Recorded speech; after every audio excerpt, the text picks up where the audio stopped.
So what are we gonna do today, Cousin PW? The same thing we do every day, Melvin. Try to take over the neighborhood.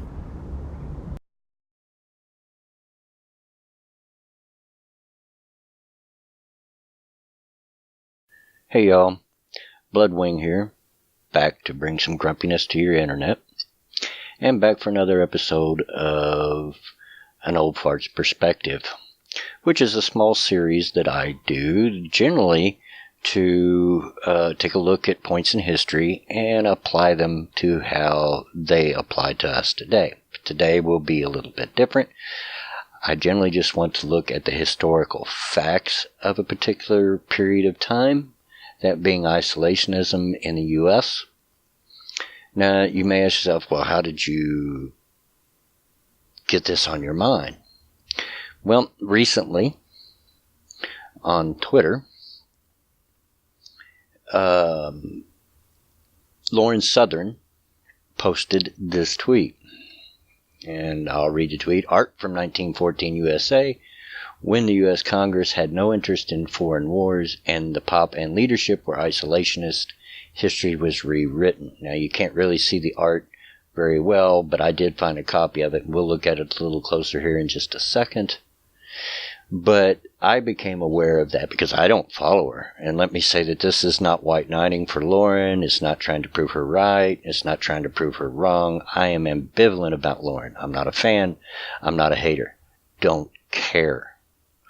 But I became aware because another YouTuber who is larger than myself tweeted it out as a history lesson in 2 parts, and alongside it gave these 2 screenshots that show 6 different confrontations that the U.S. had found themselves entangled in at or around that same period of time, supposedly to prove that Lauren was wrong. But did it?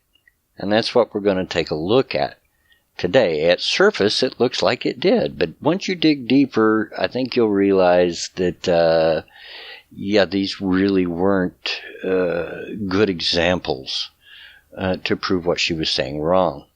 Now, another YouTuber, much larger than I, got involved with it and tweeted laughing at her that, making a Canadian joke, leave it to a Canadian to try to prove nationalism and still get it wrong. Now, I don't know if Lauren was trying to prove nationalism or not. I don't know what her point in posting this picture was or not. It doesn't matter to me. All I want to do is take a look at the historical accuracy of her claims. Also, while I am here, please, I'm sure you can go to my Twitter timeline and figure out the 2 people that I'm talking about. Don't. It doesn't matter to the conversation today. I actually still like the 2 people involved, even though one of them unfollowed me on Twitter because of the conversation we had. I guess people can't have friendly disagreements anymore. I don't know. But I just want to look at the historical accuracy here. And I also think that it's just part of what seems to be popular today. Because if I looked in other parts of this thread, and it was rampant with USA hate. People today only know the USA of today. The one that everybody claims is trying to police the world and got their fingers in every pie and telling people what to do and yada, yada, yada. And it's popular to hate on them, especially by Europeans. And one of them was European. I mean, I understand that. I don't understand why, because we should be allies, but I do understand that that's a thing. And I think they got all wrapped up in that and didn't really research their sources. I need to get back on point. This is the second time I've recorded this. The first one come out an hour long. I'm trying to make this much shorter, so bear with me. Still may be pretty long, though. It's going to take some look at facts to prove my points. But back to the tweet. I questioned her date a little bit because I did find the artwork. It was in 1915. And let's take a look at that artwork. It's a picture of an English bulldog, a German dachshund, an American bull terrier, a French bulldog, and a Russian wolfhound. And the caption under it says, "I am neutral, but not afraid of any of them." And notice These are all European nations. This was pre-World War I. The date on my piece of art says 1915. She claimed 1914. It doesn't really matter. But notice that the dog representing America is saying he's not afraid of any of them. Not pointing out the Germans or anything, any of them. And this is a good example of American isolationism in the first 2/3 of our history, because we practiced that philosophy, that policy, for the first 2/3 of our history. We have not always been the USA that everybody loves to hate today. I think Lauren did choose a little bit of a bad choice of words in saying had no interest in foreign wars. It would have been more appropriate to say in European wars. And we'll get to that in just a second as well. But in order to go forward with this look at isolationism, let's go back and look at the very beginning.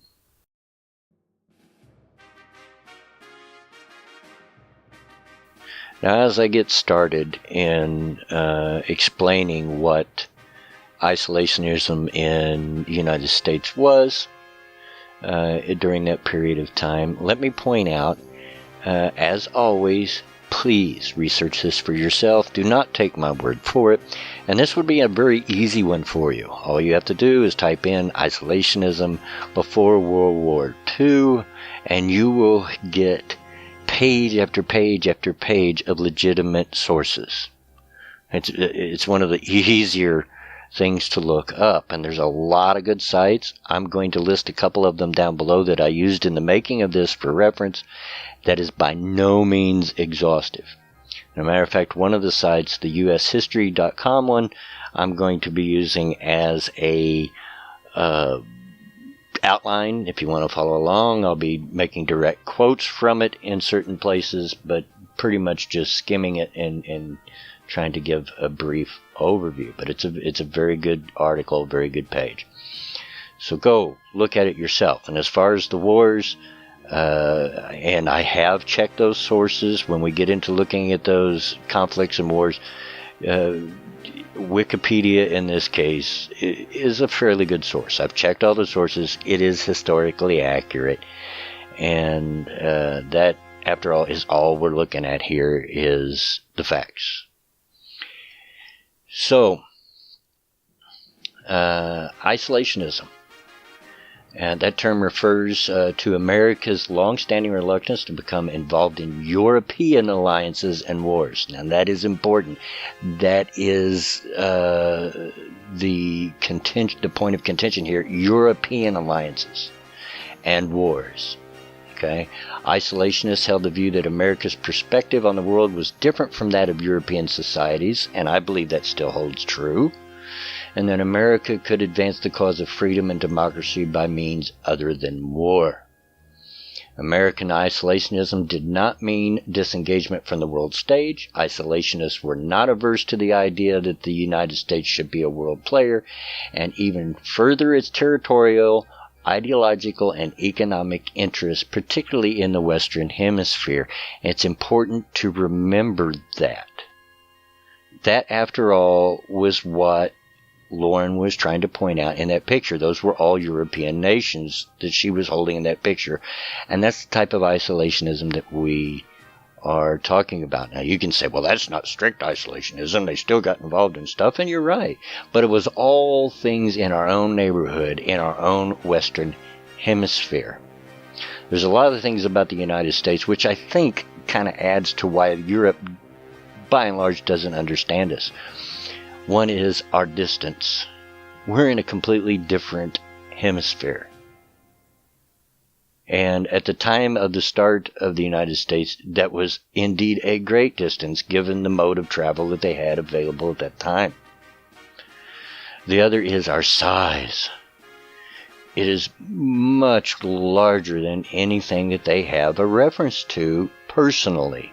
Europe is nowhere near as large as the United States. The state I live in would be considered a smallish, medium-sized state probably, and is bigger than many countries in Europe, just by itself. A lot of people here, so a lot of differing opinions. You know, politics throughout the United States is vastly different as you go from one coast to the other. But I could get off on a big ramble and end up with an hour-long video just like I did last night. So let's try to get back to the thing at hand here, shall we? Now, we are all probably familiar, even those of you that might be from Europe that are listening to this, with the beginnings of the United States. And way back when they first started, when England first started sending colonists over, many of them came to flee what they felt was persecution of religion. Many of them came because they felt that they were being taxed unfairly, and a lot of different reasons, and they felt that the distance between the New World and the Old was enough to insulate them from these things. And from the very beginning, they did not want an alliance with anything of Europe. They wanted a fresh start. They didn't even want an alliance with France, and tried hard to avoid it during the Revolutionary War, but when they seen that they were going to have to get the war accomplished and to win the war, then they kind of gave in on that. But to give a perspective on how the very early part of our nation felt about and what they meant by isolationism, let's take a look real quick, George Washington's farewell address. The great rule of conduct for us in regard to foreign nations is in extending our commercial relations, to have with them as little political connection as possible. Europe has a set of primary interests which to us have none, or a very remote relation. Hence, she must be engaged in frequent controversies, the causes of which are essentially foreign to our concerns. Hence, therefore, it must be unwise in us to implicate ourselves by artificial ties in the ordinary vicissitudes of her politics, or the ordinary combinations and collisions of her friendships or enmities. And that speech makes it very clear that he's specifically talking about not entangling themselves in European affairs, which really didn't affect them, and a lot of times they still don't affect us now. We're a world away. We should be allies because we're all Western countries.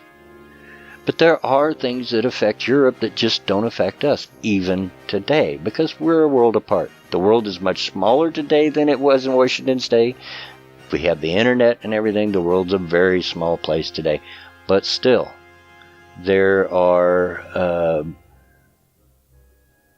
differences in how we look at the world and the things that affect us. Thomas Jefferson, in his inaugural address, admonished peace, commerce, and honest friendship with all nations, entangling alliances with none. And he showed a wisdom there that Europe would have done well to have remembered, because without going into a great amount of history, we all know that's what pulled everyone in on World War I. It's all these entangling alliances that they all had with this one and that one and everything, and they all got pulled into it.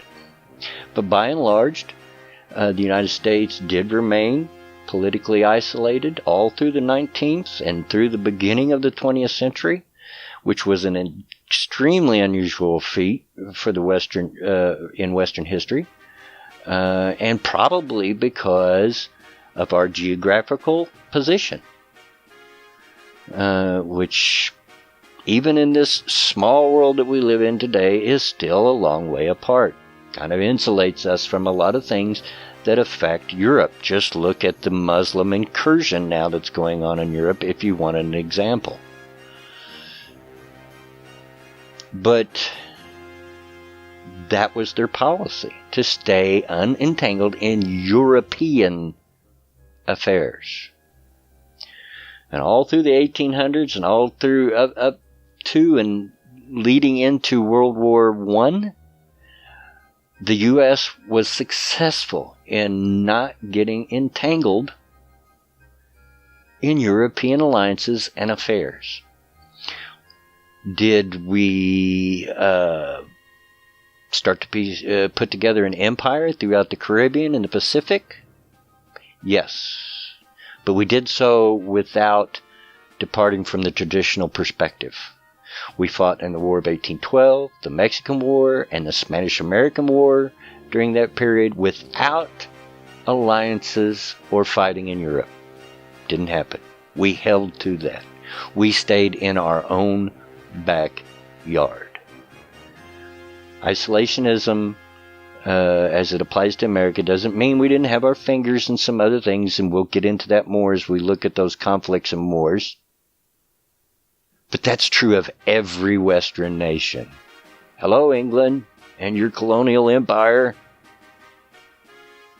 I know it's so easy to hate on the U.S., but the things that they point the fingers at us for being the bad things, they've been guilty of themselves, if not today, at least at some point in history.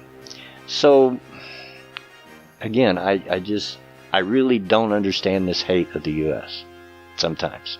And I think that's what's driving the whole narrative about denying that America was isolationist. But again, we're just going to look at the historical facts without getting political about it. I'll try to stay on topic here.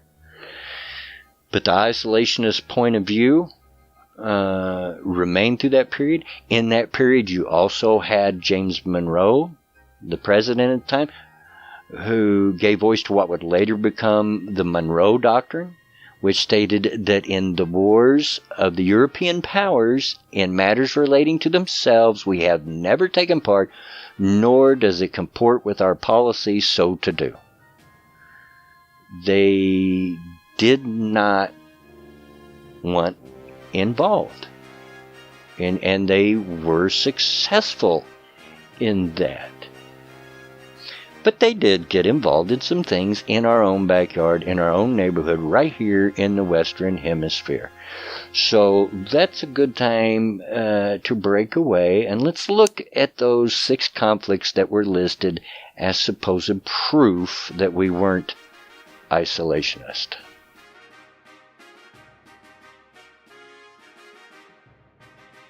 So as we look at these screenshots of these 6 conflicts that were used as supposed proof that we weren't isolationist, when you look at these, one thing should stand out to you. 5 of the 6 are considered part of what is termed the Banana Wars.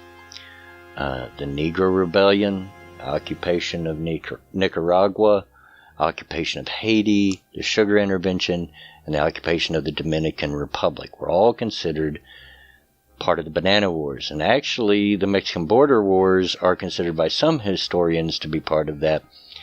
But most believe, and I believe, that it stands apart because the reasonings behind it were far different than for these other conflicts. So let's take a look excuse me, at what the Banana Wars was. I'm not going to go into detail on every one of these conflicts. I'm going to look at them just in general as the Banana Wars, and that'll be enough to give us an idea of what was going on. What was termed the Banana Wars were a series of conflicts in the Caribbean and in Central and South America that had a twofold purpose at the time. Right?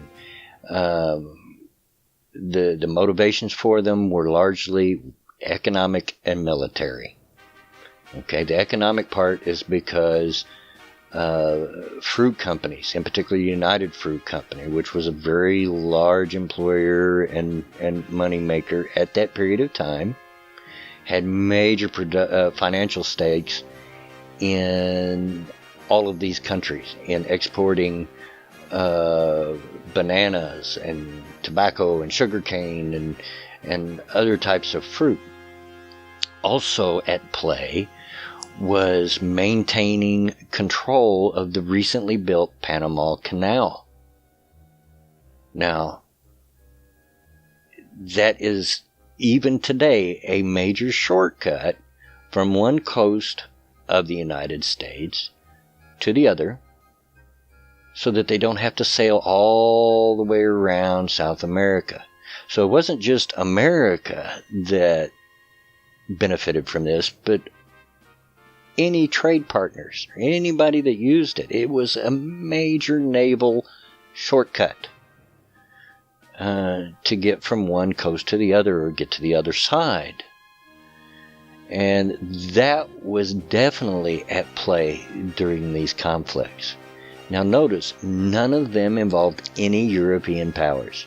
We did not entangle ourselves, nor did we bring in allies in any of this to fight these little conflicts in Cuba and different places. You can argue the morality of them, and you can argue whether it was right or wrong, or whether it was expansionism, and it absolutely was. Colonialism absolutely was. But what Western country hasn't at some point in time? Again, I'm looking at you, Britain. But they were in our own backyard. They were of matters of more direct concern to us than European matters over in the other hemisphere.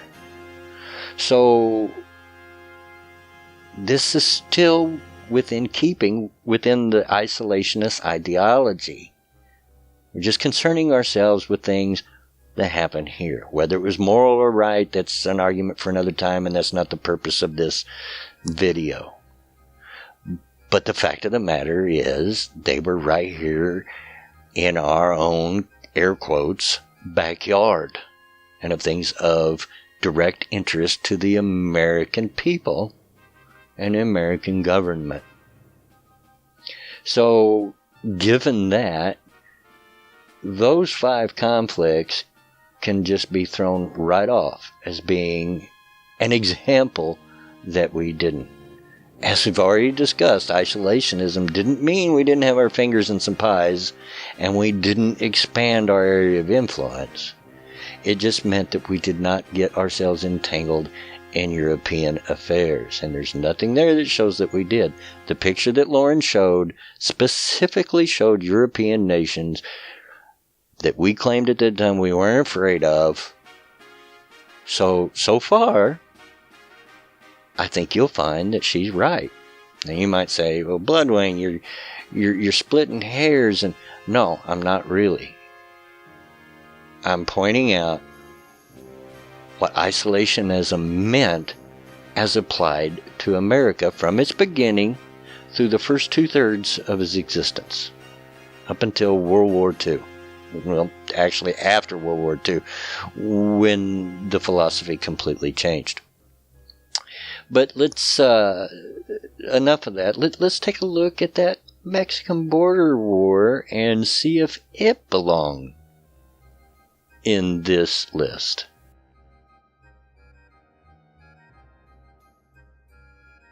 Okay, so the Mexican border war. In 1910, revolution breaks out in Mexico. Because of this, the United States Army is deployed to several border towns, and they're there only to protect American lives and property, and to make sure that the conflict between the rebels and the federal forces stayed on their side of the border. Pretty smart thinking, I would think, even if it happened today. I mean, you know, we only have 2 real neighbors, Canada and Mexico, and if war breaks out in one of them, you're going to want troops stationed along the border to make sure that fighting doesn't come across your border. Got to protect your own country, right? Well, then as now, Mexico was a messed up place. The revolution was led by a person by the name of Francisco Madero, who had a lot of generals. The most well-known would be a name that you all know probably. Pancho Villa was under him. Long story short, there were some battles fought. Madero deposed the president of Mexico, but then his once allies, including Pancho Villa, turned on him, and the revolution continued. During this conflict, American border cities on our side of the border started to be attacked, and there were times that our army even fought both sides and fired upon both sides to keep them on their side of the border. And eventually it got so bad that we finally crossed the border into Mexico. Now, we never made it any further than 500 miles in, because it wasn't about defeating Mexico or getting property or anything. We didn't pick up any extra property that we took away from Mexico during this war or anything like that. It was to beat back their forces away from our border. And we did not did not go over into their side until they started attacking our cities, American cities. This war was about protecting our own sovereign state, our own sovereign ground, and absolutely does not belong in any list proving that we were not isolationist or attempting to prove that. This is a completely different story. What country would not protect itself? And that's what this was. Now, this very much was a precursor to World War I. It happened in the years prior, and in fact, during part of it, World War I was going on. We were not yet a part of it. We did fight some German forces in Mexico because they were there backing up the Mexicans. They were trying to get their support, and we'll get into that a little bit later. And it actually had a very big effect on whether or not we got into that world war. But it is... I think that what happens is a lot of people just take everything they see at face value and they don't research. And just a little bit of research takes apart this entire argument of posting these screenshots of these battles. And especially with this one, the Mexican border war. Just a little bit of research shows that, yeah, this was a whole different thing.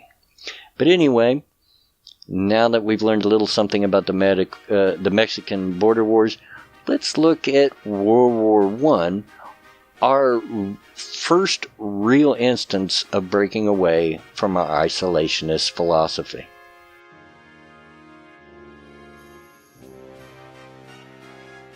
So, World War I, I'm sure most of you know at least a little about, taught you some in school, I hope. But we're going to touch a few cursory points here real quick. One is that for over 2.5 years, Wilson had tried his best to keep us out of this war. That was the main opinion of the United States at that time, was to stay uninvolved in it militarily. The East Coast was in favor of getting in the war, probably because they were geographically closer to Europe, so most likely first to be affected. But the rest of the country was not. Now, probably most of you learned in school that the sinking of the Lusitania was the point at which we got involved in the war, and it certainly was a major factor, but it was not the only one. There were also atrocities being perpetrated by Germany in Belgium, and there was a little thing called the Zimmermann telegram that we're going to get into here in a second, and ties in that Mexican border war to this. But at this point, Britain had blockaded Germany, weren't allowing any ships in and out of its ports. And since Germany's surface Navy was very small at the time, or at least comparatively. They used U-boats or submarines to lie in wait and sink merchant ships. The United States, however, insisted on maintaining what would be the traditional rights of any ship registered in a neutral country, which we were at the time, and protested strongly against American ships being intercepted or sunk. And yes, some were being intercepted by England, being seized for supposed violations, and the Germans sank quite a few, often without any warning. They agreed a little later to stop that, but that only lasted a short time before they decided to go back to sinking American ships, and even more so than they had before. And they knew that this was going to bring up problems. And that brings up the Zimmerman telegram. The Zimmerman telegram was a telegram that was intercepted by Britain and decoded and shared with the Wilson administration. The telegram was in an attempt by Germany to get Mexico on their side in this war. And I'll just read the telegram to you as follows. We intend to begin on the 1st of February unrestricted submarine warfare. We shall endeavor in spite of this to keep the United States of America neutral. In the event of this not succeeding, we make Mexico a proposal of alliance on the following basis: make war together, make peace together, generous financial support, and an understanding on our part that Mexico is to reconquer the lost territory in Texas, New Mexico, and Arizona. The settlement in detail is left to you. You will inform the President of the above most secretly as soon as the outbreak of war with the United States of America is certain, and add the suggestion that he should, on his own initiative, invite Japan to immediate adherence and at the same time mediate between Japan and ourselves. Please call the President's attention to the fact that the ruthless employment of our submarine now offers the prospect of compelling England in a few months to make peace. Signed, Zimmerman. So it was blackmail. They wanted Mexico to agree to these terms, and then when it looked like America had no choice but to get into the war, as they eventually did, to blackmail them with war of their own. Now, Mexico declined.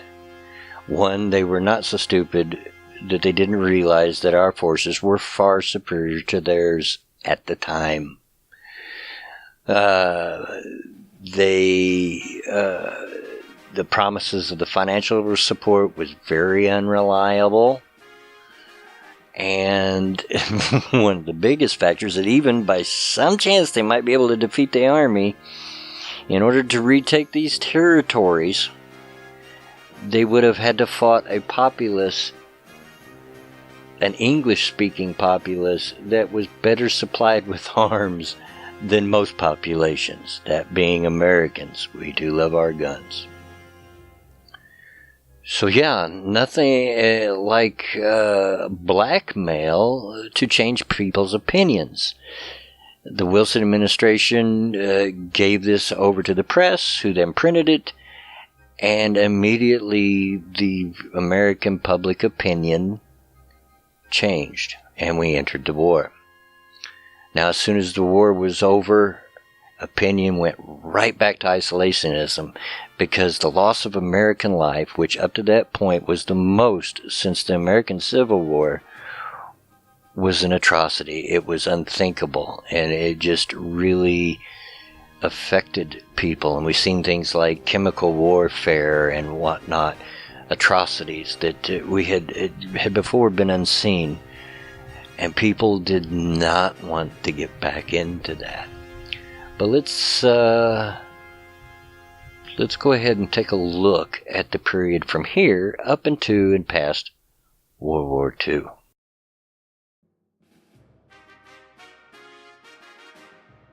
So as I said, after World War I, America snapped right back into its isolationist policy. If possible, even more hardcore than they had been before, because the loss of life during World War I just was shocking. People did not want to get entangled in such a thing again. And that was popular opinion. If you look back at that period, you'll see many, many protests and marches, flyers, and even dances, and radio spots, and newsreels at the theaters, which was how they got their news since TV hadn't been invented yet. That was pro-isolationism, staying out of World War II, which was looming on the horizon by the 30s.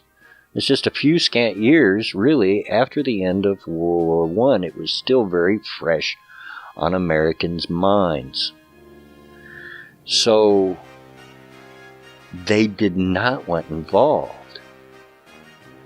Consequently, neither did Congress, which are going to, or should, serve their constituents at home in the numerous different states and things that they represent.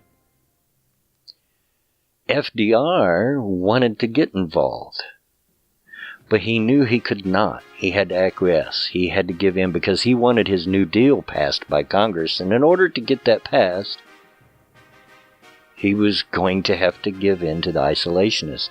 And by and large, through that entire period, the isolationists always got their way because there just wasn't any real opposition to it. A little bit here, a little bit there, but by and large, the American people, and by extension the American Congress, did not want involved. Now, without going into a lot of detail, because if we know a little bit about World War I, we probably know more about World War II. There's been documentary made about it. We should have learned some about it in school. But the bare quick facts are, we were dragged kicking and screaming into the conflict when the Japanese attacked Pearl Harbor, an American territory, an American property at the time. And there's certainly nothing better than an attack on our boys, on our soil, to make the American public completely switch. And FDR got what he wanted. He consequently declared war on Japan. Notice that he did not declare immediately on Germany or Italy, Japan's allies.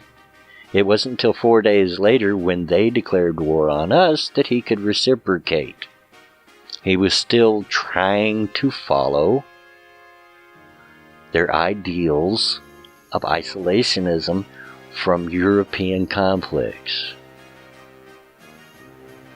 And it wasn't until after World War II was over that we became the America that everybody knows and loves to hate today.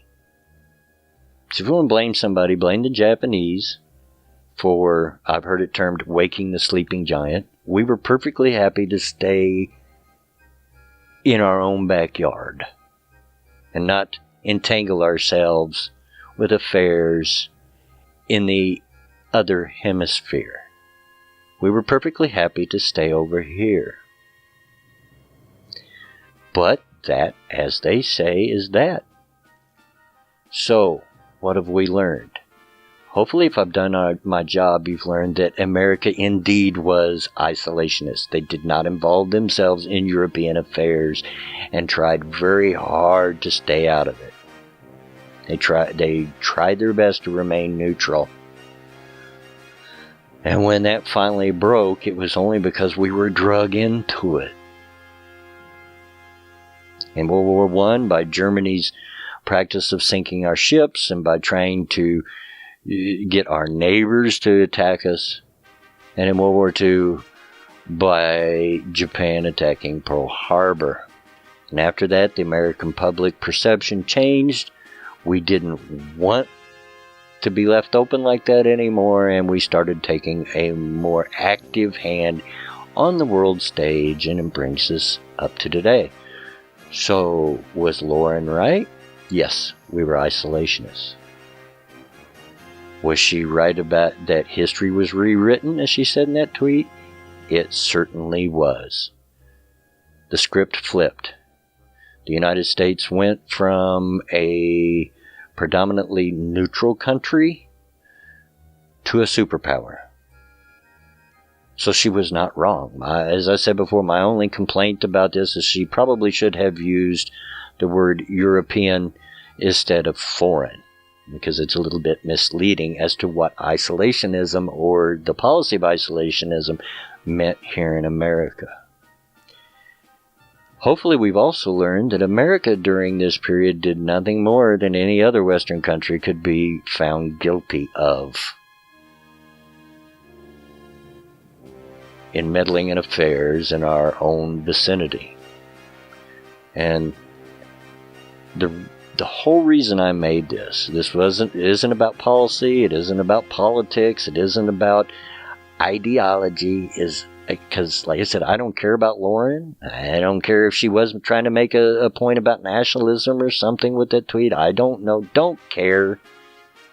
I'm ambivalent about it. But what I do care about is historical accuracy. It really burns my buns when people misrepresent or twist history to fit their own narrative, whether it's because they're just ignorant and don't know any better, or whether it's purposeful to fit whatever narrative they have going on.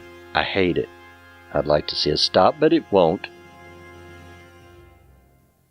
So where does this leave us? I don't know. As you said, this wasn't ideological or politically motivated. It's just historical facts. Where it left us is I hope that you've learned something. I apologize for the length of this video, but I think that you can see that it was necessary I go through all these facts, at least in a cursory manner, to make the point that these tweets were ridiculous. So learn your history. If you claim to be a historical professional, if you claim to really know your history, then prove it. You know? And don't just throw out things without doing the proper research. But anyway, this has been long enough. I think I'm happy with this narrative. I'm going to keep this copy of it. And we're now going to edit it and hopefully get it out to you sometime tomorrow, which would be, for most of us, Thursday. Well, it's already Thursday here. It's very late as I'm recording this. But I'm rambling. I'm starting to repeat myself and become boring. So I'm going to end it here. And as always, get out of my yard.